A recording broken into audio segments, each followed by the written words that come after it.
ان الذین آمنوا والذین ہادوا والنصارى، بے شک وہ جو لوگ ایمان لائے اور جو یہودی ہوئے، جو نصرانی تھے، والصابئین، جو صابی ہیں، من آمن باللہ والیوم الآخر، جو بھی ایمان لایا اللہ پر اور آخرت پر، وعمل صالحا، جس نے اعمال صالح بھی کیے، فلہم اجرہم عند ربہم، تو ان کا اجر رب کے پاس ہے، ولا خوف علیہم ولا هم یحزنون، ان کے لیے کوئی خوف نہیں ہے، کوئی حزن نہیں ہے۔ بعض لوگوں نے، بعض جو ہے متجدد جو اسکالرز ہیں، ماڈرن اسکالرز ہیں، انہوں نے اس آیت کی بنا پر جو ہے یہ ایک تصور گھڑا ہے کہ رسول اکرم صلی اللہ علیہ وسلم کو ماننا ضروری نہیں ہے، ٹھیک ہے، یہاں پہ تصدیق ذکر ہو رہا ہے نا کہ اللہ کو مانو اور آخرت کو مانو، تو اللہ فرما رہے ہیں کہ یہ جہاں پہ جتنے بھی ہیں، یہ یہودی ہیں، نصرانی ہیں، یہ صابی ہیں، یہ جو لوگ بھی ہیں، ان سب کو جو ہے صرف ماننا کیا ہے، اللہ کو مانتے ہیں اور آخرت کو مانتے ہیں، اچھے اعمال کرتے ہیں، تو ان کے لیے اجر اللہ کے پاس محفوظ ہے، ولا خوف علیہم ولا هم یحزنون، ان کے لیے کوئی خوف نہیں ہے، کوئی حزن نہیں۔ تو یہ جو آج کل ملٹی ریلیجس سوسائٹی کی بات ہو رہی ہے، ملٹی کلچرلزم کی بات ہو رہی ہے، ٹھیک ہے، اور مذہبی تکثیریت کی بات ہو رہی ہے، ریلیجس پلورلزم کی بات ہو رہی ہے، اس حوالے سے یہ آیت بہت زیادہ کوٹ کی جاتی ہے، حالانکہ بالکل آپ دیکھیں اس کا سیاق و سباق بالکل ہے ہی یہ نہیں، ساری کی ساری بات کیا ہو رہی ہے، بنی اسرائیل جو گناہ کیے ہیں، جو غلط جو کام کرتے رہے، اس پہ ان کو سزائیں ملتی رہیں، یہ بات ہو رہی ہے۔ اس تناظر میں یہاں پہ کہنے کا مقصد یہ ہے کہ اے ایمان والو تم بھی سن لو، اور اس سے پہلے بھی میرا یہی اصول تھا، چاہے وہ یہودیوں کے لیے ہو، چاہے وہ نصرانیوں کے لیے ہو، یعنی اپنے اپنے وقتوں میں اگر وہ تھے، جو ظاہری بات ہے کہ ایک عیسائی کے لیے تو وہی مذہب دین سے سچا تھا نا، کہ جب اسلام نہیں آیا تھا اس وقت تک تو وہی جو راہب تھے، جو صحیح طریقے سے دین عیسوی پر قائم تھے، اللہ تعالیٰ نے ان کا اجر ان کا محفوظ رکھا۔ اس طریقے سے ان سے پہلے جب بنی اسرائیل تھے، تورات ہی ان کے پاس تھی، تو جو اس وقت اس دین پر تھے تو ان کو اللہ تعالیٰ نے اجر دیا بالکل۔ لیکن اصل یہاں پہ بات کی، اللہ تعالیٰ ایک یونیورسل رول بتا رہے ہیں کہ اے ایمان والو تم بھی سن لو، یعنی اگر تو یہ بات ہوتی کہ جو لوگ بتا رہے ہیں تو اہل ایمان کا ذکر تو یہاں پہ نہیں ہونا چاہیے تھا، شروع انہوں نے اہل ایمان سے کیا، تم بھی سن لو۔ اور یہ بات یاد رکھو کہ ہر دور میں جو لوگ بھی آئے، اللہ کا اصول سب کے لیے ایک ہے کہ جو بھی اللہ اور آخرت کو مانے گا اور اعمال صالح کرے گا، اس کے لیے کوئی جو ہے غم نہیں ہوگا، حزن نہیں ہوگا،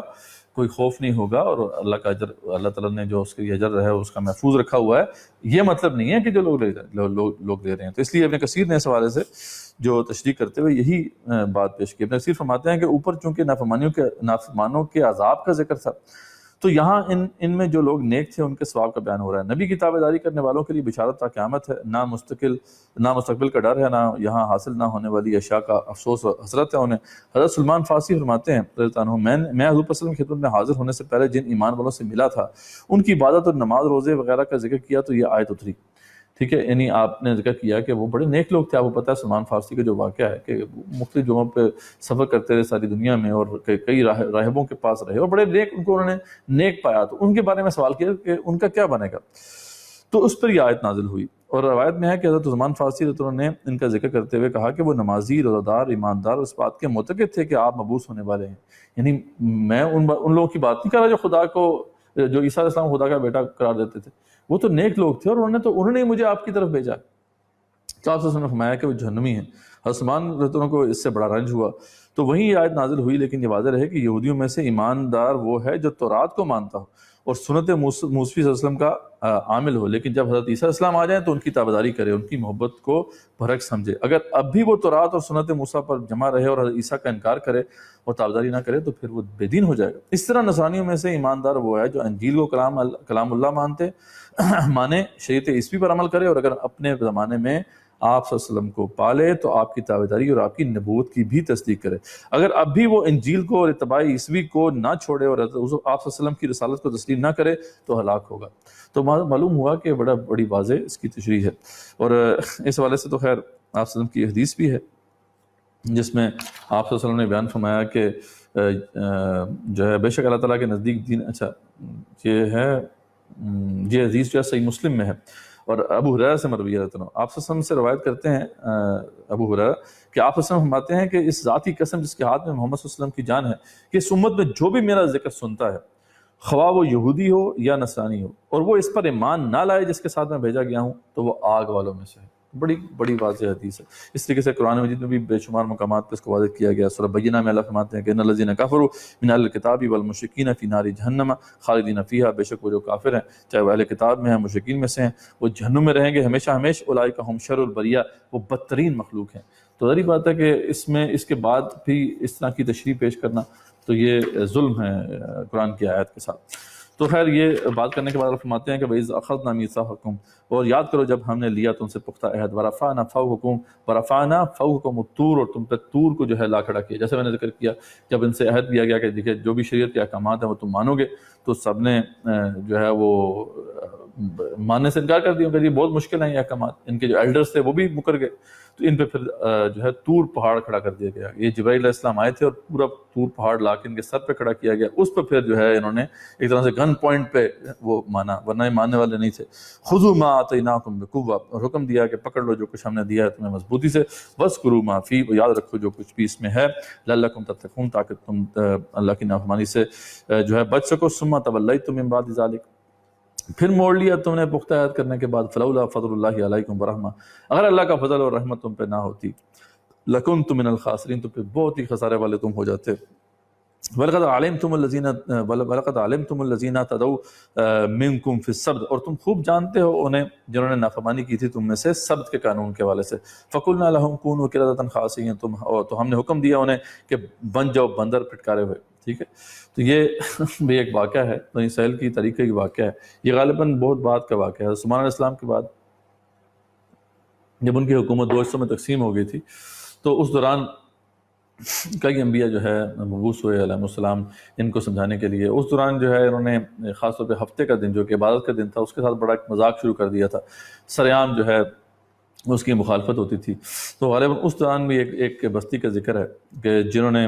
جو ہے ہفتے والے دن ایک اللہ تعالیٰ کو دھوکہ دیا، اس کا ذکر آگے آ جائے گا انشاءاللہ، اس لیے یہاں پہ ہم اس کی تفصیل نہیں کھولتے۔ اللہ کو دھوکہ دیا جس کی وجہ سے اللہ تعالیٰ نے پھر ان پہ عذاب نازل کیا، وہ اس طرح کیا کہ ان کو جو ہے خنزیر اور بندر بنا دیا۔ تو قتادہ رحمۃ اللہ علیہ جو بہت بڑے مفسر ہیں قرآن کے، تابعین میں سے ہیں، تو غالباً تابعین یا تبع تابعین میں سے ہیں، وہ فرماتے ہیں کہ جوان جو تھے وہ بندر بنا دیے گئے اور جو بوڑھے تھے ان کو خنزیر بنا دیا گیا۔ وجعلناها نکالا لما بین یدیہا، پس ہم نے بنا دیا اس سزا کو عبرت ان کے لیے جو اس کے سامنے وہاں تھے، وما خلفہا، اور جو اس کے بعد آنے والے ہیں، وموعظۃ للمتقین، اور یہ نصیحت ہے جو ہے متقین کے لیے۔ تو اس میں بہرحال جو ہیلا انہوں نے استعمال کیا تھا نا کہ ہفتے کے دن جو ہے یہ جب جایا کرتے تھے تو عبادت کا دن تھا، اس دوران بڑی مچھلیاں آتی تھی پکڑنے کے لیے، مچھیرے تھے کسی سمندر کے پاس آباد تھی یہ بستی، تو ہفتے والے دن جاتے تھے تو وہاں پہ کوئی جو ہے مچھلیاں ڈھیر ملتی تھیں، لیکن جب وہ اتوار والے دن پہلے ورکنگ ڈے میں وہاں پہنچتے تھے ساحل سمندر پہ تو کوئی مچھلی نہیں پہنچتی تھی۔ اللہ تعالیٰ نے امتحان کیا کہ ہونا تو یہی چاہیے تھا کہ اللہ کی طرف رجوع کرتے، اللہ سے مانگتے کہ اللہ تعالیٰ ہمیں اس آزمائش سے نکال، لیکن انہوں نے اللہ کو ٹرک ایسے کیا کہ وہ پگڈنڈیاں بنا لی، وہاں سے جو ہے مچھلیاں جب ہفتے والے دن آتی تھیں تو وہ پیچھے جو ہے ان پگڈنڈیوں سے ہوتے ہوئے پیچھے جو ہوز بنا لی ہے ان کے اندر وہ جمع ہو جاتی ہیں، اتوار کو جاتے۔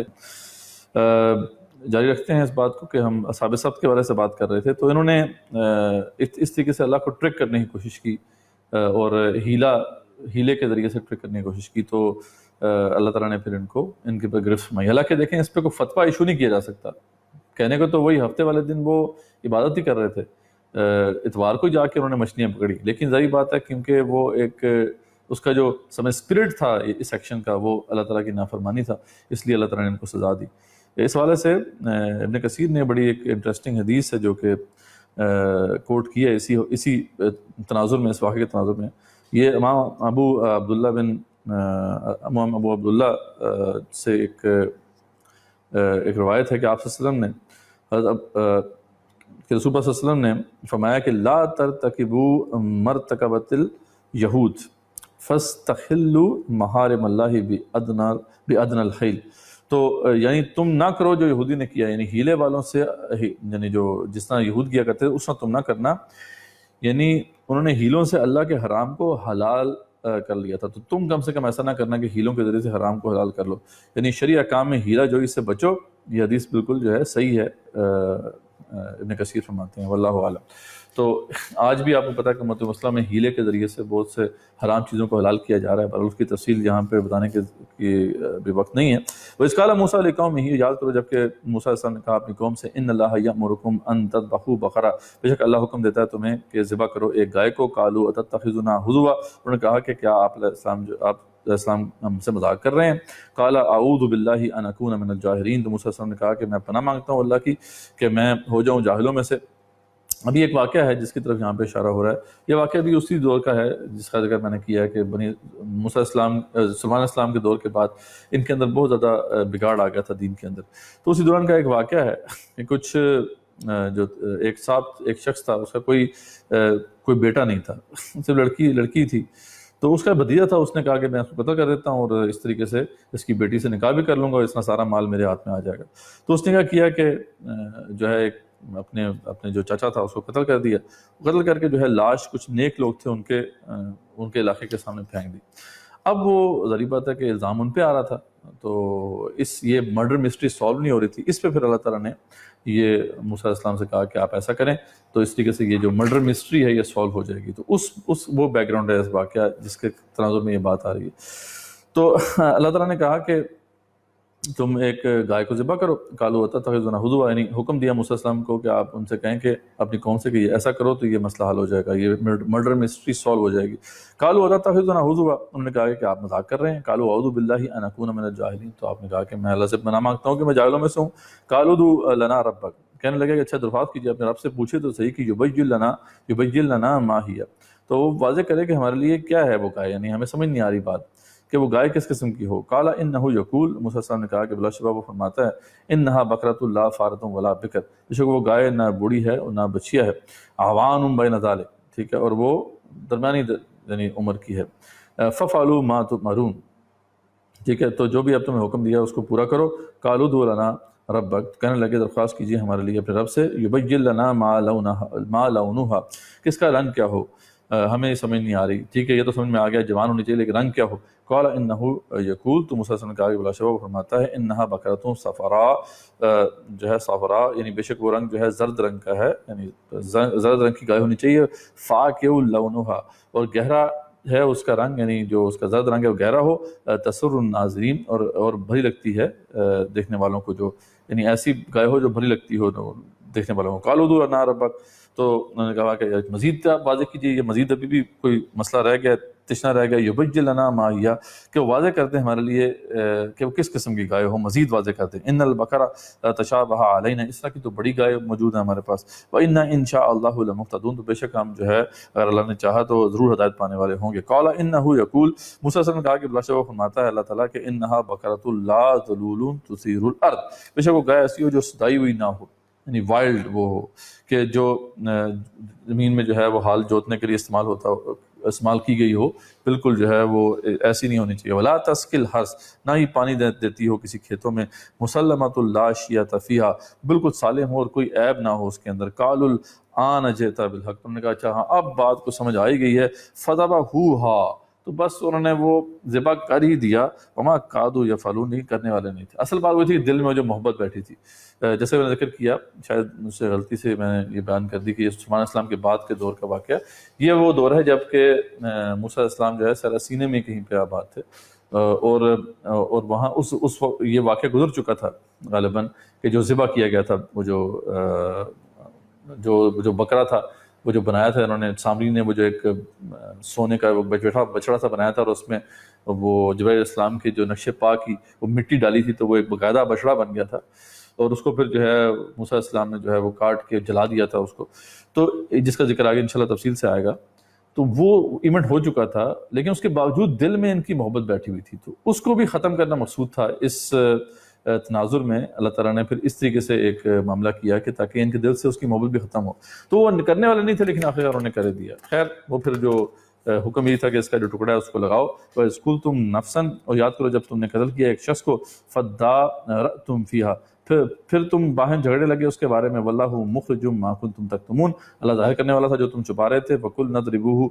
ببعضھا، اور تو ہم نے فرمایا کہ مارو اس مقتول کو گائے کے کسی ٹکڑے سے، کذالک یحیی اللہ الموتیٰ، تو یوں ہی زندہ کرتا ہے اللہ تعالیٰ مردوں کو، ویریکم آیاتی، اور دکھاتا ہے تمہیں اپنی نشانیاں، لعلکم تعقلون، تاکہ تم عقل پکڑو، ثم قست قلوبکم من بعد ذلک،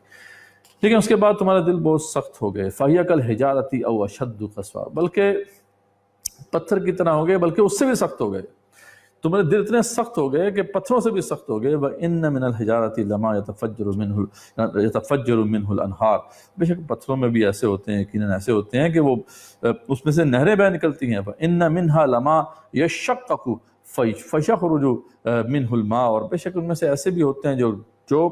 پھٹ جاتے ہیں اور ان میں سے پانی نکل پڑتا ہے، وَإِنَّ مِنْهَا لَمَا يَهْبِطُ مِنْ خَشْيَةِ اللَّهِ، بے شک ان میں سے یقیناً ایسے بھی ہوتے ہیں جو گر پڑتے ہیں اللہ کے خوف سے، اور پتھروں سے بھی تم بدتر ہوگے، تمہارے دل پتھروں میں بھی ایسے ہوتے ہیں جو نرم ہو جاتے ہیں، جن کے اندر سے پانی بہ نکلتا ہے، وہ پھٹ جاتے ہیں اور وہ اللہ کے خوف سے گر پڑتے ہیں، تم تو اس سے بھی سخت تمہارے دل ہو گئے، وَمَا اللَّهُ بِغَافِلٍ عَمَّا تَعْمَلُونَ، پر اللہ تعالیٰ اس سے غافل نہیں جو تم کرتے ہو۔ بڑی خوبصورت ایک مثال ہے، تمثیل ہے جو دی گئی ہے ان کے دلوں کی، کہ جو قوم جو ہے پھر اللہ تعالیٰ کی نافرمانی پہ اس طرح ڈٹ جائے تو اس کے دل